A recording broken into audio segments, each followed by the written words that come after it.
Hey guys, Britt here. Welcome to End Times Bible Prophecy. Make sure to hit the subscribe, like, and share buttons. Well, this is evil on a global scale. We've talked about this before, in fact, several times, including recently.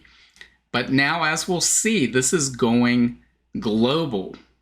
So we need to be prepared for it. What am I talking about? Well, I'm talking about this right here. I'm talking about Canada's medical Assistance in Dying program, also known as the MAID program. We have this article here from Unheard. It's titled, "I was offered assisted dying over cancer treatment.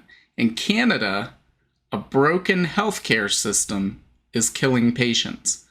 And that's exactly what you'll conclude reading this. And we'll talk about what the reason, why they're really pushing this as we go through this. But this is by Ian Burrell. He says, 2 years ago, over the Thanksgiving holiday, Allison Duclazou, I'm not sure if I'm pronouncing that right. If so, all apologies to Allison. But so started to feel pain in her stomach. At first, she assumed she had eaten too much turkey, but the pain persisted. A couple of weeks later, she saw her family doctor, who requested CT scans, although none were sorted. Soon after, as the agony worsened, her partner insisted she go to the emergency unit at their local hospital on Vancouver Island. Finally, doctors confirmed the couple's worst fears. She was almost certainly suffering from advanced abdominal cancer. Allison, then 56, later learned she had stage 4 cancer, very aggressive. By the time she saw a specialist early last year, he warned that she might only live a few months longer. Chemotherapy tended to be ineffective for her cancer, buying a bit more time at best, and she was inoperable. Instead, she was told to go home, sort out her papers, and decide if she wanted medical assistance in dying. Unsurprisingly, Allison was devastated. "I could barely breathe. I went in there hoping to come out with a treatment plan, but was just told to get my will in order." That night was the worst of her life as she broke the shattering news to her son and daughter at her home in Victoria. "I told them I might only live for another 2 months," she recalled. "If I'd not had my children, I might have accepted MAID, medical assistance in dying. But when I saw the effect on them, having just been through the deaths of my own parents, it made me dig really deep." So, determined to find help, she researched her condition, spoke to doctors as far away as Taiwan, flew to California for scans, and eventually traveled to Baltimore for treatment. She had discovered that patients could be given debulking surgery to reduce their cancer, followed by targeted use of heated chemotherapy. Yet back in Canada, she could not even get an initial telephone chat with a surgeon who performed such operations for 2 months. Aided by her tight circle of friends and relatives, she raised almost half the $200,000 cost for the operation by crowdfunding. By the time she managed to see an oncologist in her home province of British Columbia, she was already on the road to recovery. Today, Allison is in remission. She lifts weights daily and goes running and cycling. She recently married her partner on a beach in Hawaii in front of her children, but she remains infuriated that Canadian doctors offered to kill rather than treat her. "The way it was presented was shocking," she told me. "I was disgusted to be offered MAID twice. Once, I was even on the phone when I was on my own, having just come back from Baltimore. It left me sobbing." As the debate over assisted dying heats up in Britain, with Keir Starmer promising a free vote on the matter if he wins the general election, and with politicians in Jersey approving plans for its use only last week, we should take notice of Allison's case. And by we, they mean people in the UK, but all of us should be watching this very closely. This affects real people, even if it doesn't affect you specifically. says, for she does not share the ethical or religious concerns held by many opponents of euthanasia, nor does she oppose Canada's MAID reform. She agreed with her father 5 years later that it was an appropriate option for his intensifying pain after many years of prostate cancer. But she has deep worries about assisted dying being offered by doctors and a health system that is floundering, especially with inadequate and overwhelmed oncology services when cancer patients comprise almost 2/3 of the soaring numbers of citizens opting for MAID. We do not have a good standard of care here, especially for cancer, and that is why it's so dangerous to have MAID, especially when it can be used to take a bit of pressure. That's the key. We talked about this in the last time we discussed this. Take that pressure off physicians and the government. And it's not just cancer patients. It's people who are simply depressed in some cases. Well, you came in and we gave you a pill or we gave you some counseling sessions and you keep coming back complaining. We're just tired of that. If we could get rid of you, that would be great. And so they just simply steer many of these people toward medical assistance in dying, telling them that's the solution because they just don't want to deal with it. They're inconvenienced or the system's overwhelmed and can't afford it, which we'll talk about in just a moment. But guys, this is evil. This is plain evil. It says she knows of 3 other cancer patients whose families fear they died needlessly, including the person whose home she bought after downsizing to pay her medical bills in the U.S. Allison's very existence challenges those who argue that Britain, with its flailing health and social care systems, shamefully long waiting lists, and historically poor cancer survival rates, should rush headlong into legislation of assisted death. So, what would she tell those advocating for the reform? I would tell Britain to only accept assisted dying when the health service is fixed. Otherwise, it's a very dangerous step to take. We deserve decent and timely care rather than offers of faster death. And I would say, no, you shouldn't accept it when the healthcare system is fixed. It's not going to get fixed. This is their fix for it. This is their solution to the problem they've created. It's to kill you off. But guys, there's under no circumstances should we give the state the power to sanction death. Well, this is for your own good. Let's face reality, if people want to commit suicide, there's nothing stopping them. No law is going to stop them. What would be the consequences here on Earth to doing that? We don't need the state putting its warrant and sanction on this, putting it into law, pushing it forward, advocating for it, because the state has a long storied history throughout human history of killing people. And that is what the state will do. That's why the Bible calls governments beasts. Governments are referenced over and over as beasts. But let's read on a little bit. I think this block quote says it all right here. It says, MAID has become a way to compensate for lack of resources and reduce healthcare costs. So they're looking at, the Canadian government came in, socialized their healthcare system, claimed it would be wonderful. It clearly has not been wonderful. And so now they're saying, well, we're overwhelmed by the cost explosion. They're providing inadequate care at mammoth cost, and they want to bring those costs down. So, their solution is, if we kill off the patients, then we don't have to treat them, and it costs less to kill a patient than to treat one. So that's what they will do. We talked also in the previous video about where have we heard this before? This was the practice in 1930s Germany, 1940s Germany, where they said, well, the individual must sacrifice themselves to the collective needs of the state. And all of these people over here who aren't, productive on behalf of the state, they're really a drag on the state's resources. So it would be better for all of us if we just simply eliminated them. And they start with forced sterilization.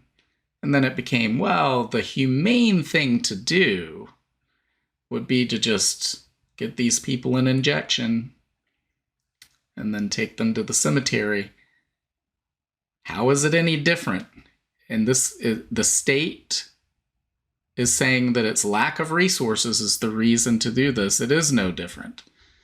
But we go down and read about how this is going global, because that's where we're headed with this. It says this debate is a moral minefield with emotive and valid arguments on both sides. There is, however, a global drift toward legislation of assisted dying from Ecuador to Germany. In Britain, as lawmakers across the channel prepare to debate assisted dying, YouGov polling suggests similar legislation would be backed by 44% of voters, although 31% remain unsure. So, you need to care about this issue, even if you don't care about these people. Hopefully you do. But even if this isn't your country now,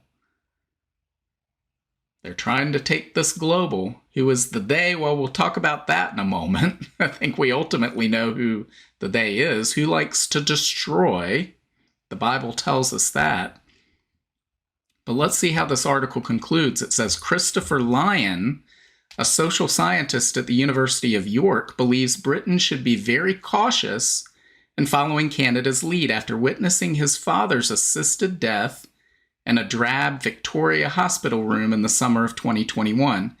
He was left highly disturbed by the experience, believing his father failed to meet the correct criteria for being moved rapidly to the category of, quote, reasonably foreseeable death, as well as being depressed and possibly drunk when giving consent. It was absolutely horrific, he said. Britain would be wrong to go down this path. You see some people making the same arguments as in Canada about personal autonomy, control, and the right to make decisions to end your life. It's perhaps a choice for people in very rare cases with extreme and unimaginable suffering at the very end of life, which is not what we see in Canada, but there is no doubt the evidence points toward a slippery slope with widening access, although it's really more of a cliff face. Ultimately, I doubt any assisted death system can be made safe. Well, yes, I don't know how you make death safe, but yes, that's true. So it says, Lyon told me he was neutral on this issue before seeing his 77-year-old father die. It is horribly hard to see your father in distress being killed by a doctor with no attempt to help. It's almost indescribable. It came across as so cruel, but also avoidable. Again, history repeats. We haven't learned anything from our history. It wasn't long ago that we saw doctors killing people rather than trying to help them. But now we're back doing the same thing again. We don't learn. This goes on. We have this article as well from the Daily Mail. It says, father's desperate battle to stop his autistic daughter, 27, from killing herself through Canada's lax euthanasia laws. So what we just read about is not an isolated case. There's actually dozens and dozens and dozens of these stories, as we'll see in just a moment. We're not going to cover all of those. But this says a Calgary woman whose father has challenged her euthanasia request in court is starving herself to death and expects to die within weeks. The 27-year-old autistic woman, who can only be identified as MV because of a court order, has asked judges to let her get a lethal injection despite objections from her dad. She's now starving herself to death and wants judges to greenlight her euthanasia request so she doesn't perish in a, quote, incredibly unpleasant manner. which of course would only happen from the choice of starving herself to death, which we're going to read about isn't not necessarily is this her idea. So we'll skip down in the story to this part here, because usually the best parts are toward the end. It says, MV has not revealed what medical conditions she suffered from in order to qualify for euthanasia in the first place. She says that over recent years, she's been to specialists and exhausted the available pain and nausea medications they offered for her problems. Her only known diagnoses are autism and ADHD, which don't make her eligible for MAID. Those seeking euthanasia in Canada must get 2 doctors to sign paperwork describing a grievous and irremediable medical condition that causes, quote, intolerable suffering. For MV's application, one of the 2 doctors rejected her. She turned to a tiebreaker 3rd clinician who greenlighted her for lethal injection in December. Guys, I want to take a time out on here. When we first discussed this story, I think it was maybe a year and a half ago, they had a TV story, a local TV story about a man who his rent had gone up and he couldn't afford the rent. And the prospect of being homeless made him depressed, so he applied for medical assistance in dying. And 2 doctors signed off on that. Oh, you can't pay your rent? You're right. Again, you're an unproductive citizen. You're part of the retirement system. You're sucking up the healthcare system, but you're not paying taxes. Yeah, it would be better for us that you're dead. So they signed off on this. Then a good Samaritan came along, having seen this, what happened on TV, and put together a GoFundMe campaign, and they raised a large amount of cash for this man so that he could pay his rent for quite some time into the foreseeable future. And all of a sudden his depression was gone and he didn't want to die anymore. So you see what they're doing here? They passed this law. Well, it's compassionate to have this law. But then these 2 doctors, the whole reason for them having to sign off is so that these types of egregious examples don't take place, yet they're taking place more and more commonly. Oh, you're depressed, you're mentally ill, you have a hangnail, you woke up on the wrong side of bed, you want to kill yourself, and there's no shortage of doctors willing to kill you off in Canada. It says her dad says she's generally healthy and that her issues are psychological. He seeks a judicial review to examine how his daughter got MAID approval. The father-daughter row has intensified concerns about one of the world's most permissive assisted dying programs. Alex Schadenberg from the Euthanasia Prevention Coalition, an intervener in the case, says MV was persuaded to stop eating and drinking by pro-euthanasia advocates for their own political and social purposes. MV is a victim of the death lobby, he said. I'm convinced that MV, who is otherwise healthy, was only approved for euthanasia because she's autistic. This is clearly a form of disability discrimination. Guys, what did we talk about? Again, we have precedent in history for this. All these people that have disabilities, who maybe can't function in society productively on behalf of the state. They aren't generating enough tax revenue, yet they're using up all of these state resources. It would be better for all of us if they were just gone. And guys, there's so many of these stories. Go to any search engine, type in Canada's MAID program, and you'll read story after story after story, just like the ones we covered. In fact, there were 2 that I ran across, 2 separate cases of women in their 20s who had been, they contracted Lyme disease. The Canadian medical system was such a failure, they didn't even properly diagnose it. They didn't get the diagnosis until years of suffering with this and going to outside of the country, just like Allison in the first story had to do with her cancer. And so that they're suffering needlessly because the system isn't doing its job. And then the system offers them medical assistance in dying, and both of them went that route. And the system does not care. To all of these doctors who are supposed to be engaged in, do no harm, right? They're supposed to have taken an oath to look after people, are a quick draw to sign those papers to kill off their patients. That's evil. And if you're one of those doctors watching today and you're doing that, I have no problem telling you that is evil. I don't know how you get through the day. But that's what we should expect to see. Again, I feel like we're revisiting this verse over and over and over again in the last week and a half. But we need to bring it up because it applies in this case. 2 Timothy chapter 3, verses 1 through 5 says, "You should know this, Timothy, that in the last days there will be very difficult times, for people will love only themselves and their money." The state resources, right? We're losing state resources on these people. "They will be boastful and proud, scoffing at God, disobedient to their parents, and ungrateful. They will consider nothing sacred, in particular, human life. They will be unloving."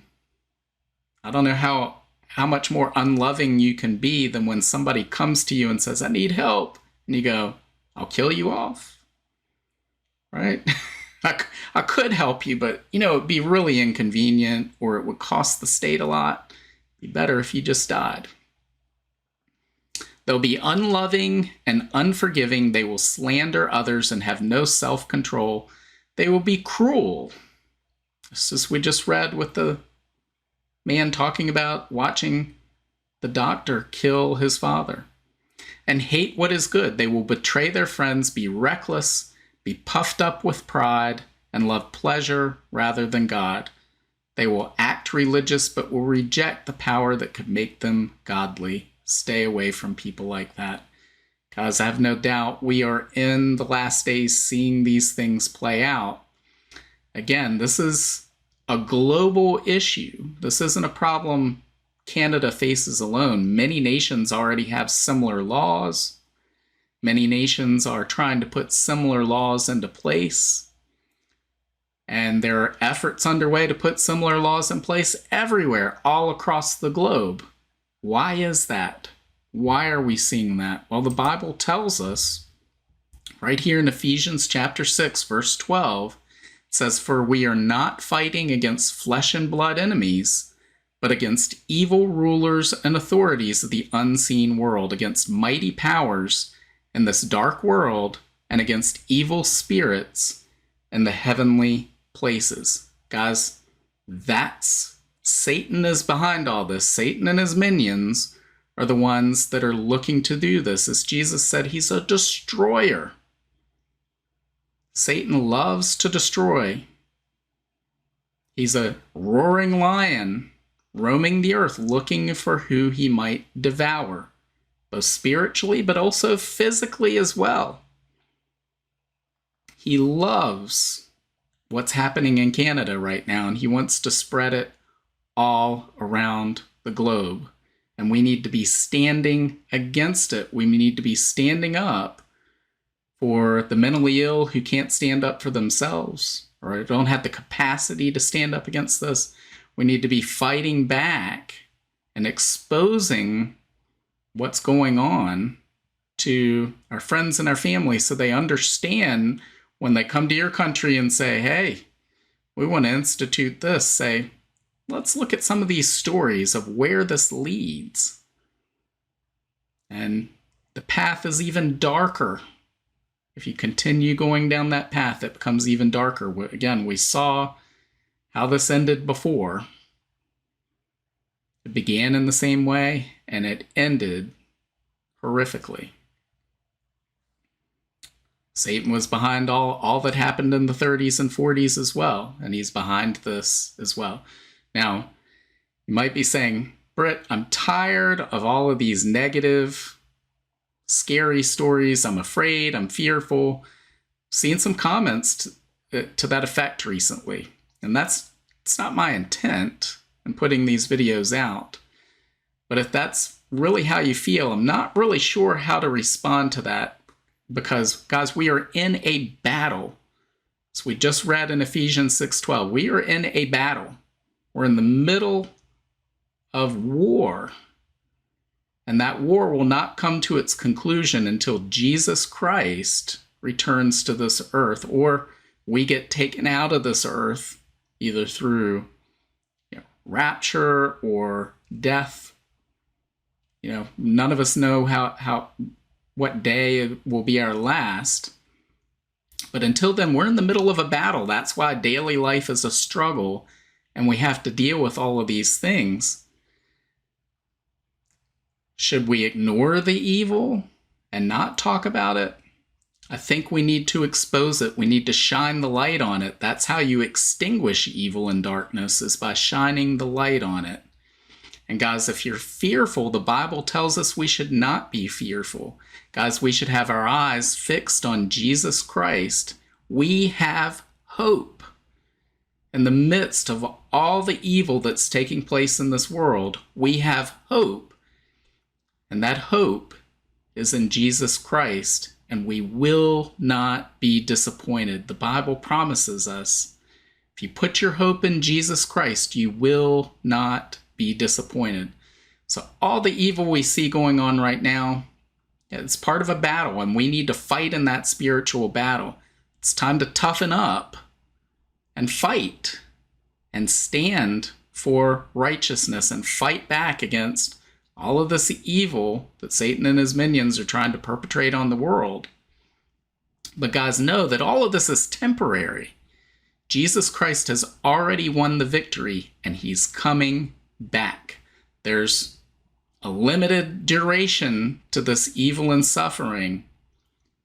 At some point, Jesus comes back and all this ends. That's our hope.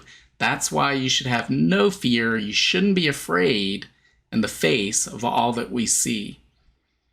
So, but maybe you feel otherwise. If so, feel free to leave your comments. If you leave a comment and you say, well, I don't want to hear about it, it's fine. I'm going to leave the comments allowed to be there. You're allowed to disagree with me here. We don't censor the way big tech platforms in Silicon Valley do. Right? You don't have to have the same narrative that I put out there. But guys, I think this is evil. And it's trying to be perpetrated on a global scale because we know the forces that are behind it, and they're operating on a global scale. So let me know what you think.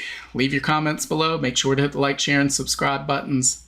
God willing, I will see you next time. Bye. If you want to learn more about the end times and Bible prophecy, make sure to visit my Substack at brittgillette.substack.com. There you'll find my latest videos and articles, as well as notes, where I share the latest news headlines, the articles I'm reading, and the videos I'm watching. Subscribe for free, and each new post on Substack will be sent directly to your email. Just scroll to the bottom of the homepage and hit the subscribe button.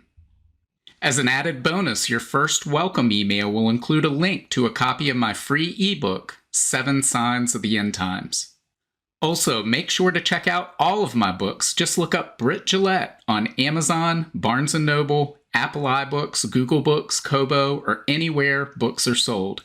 Thanks for watching today, and until next time, keep your eyes fixed on Jesus, the author and perfecter of our faith.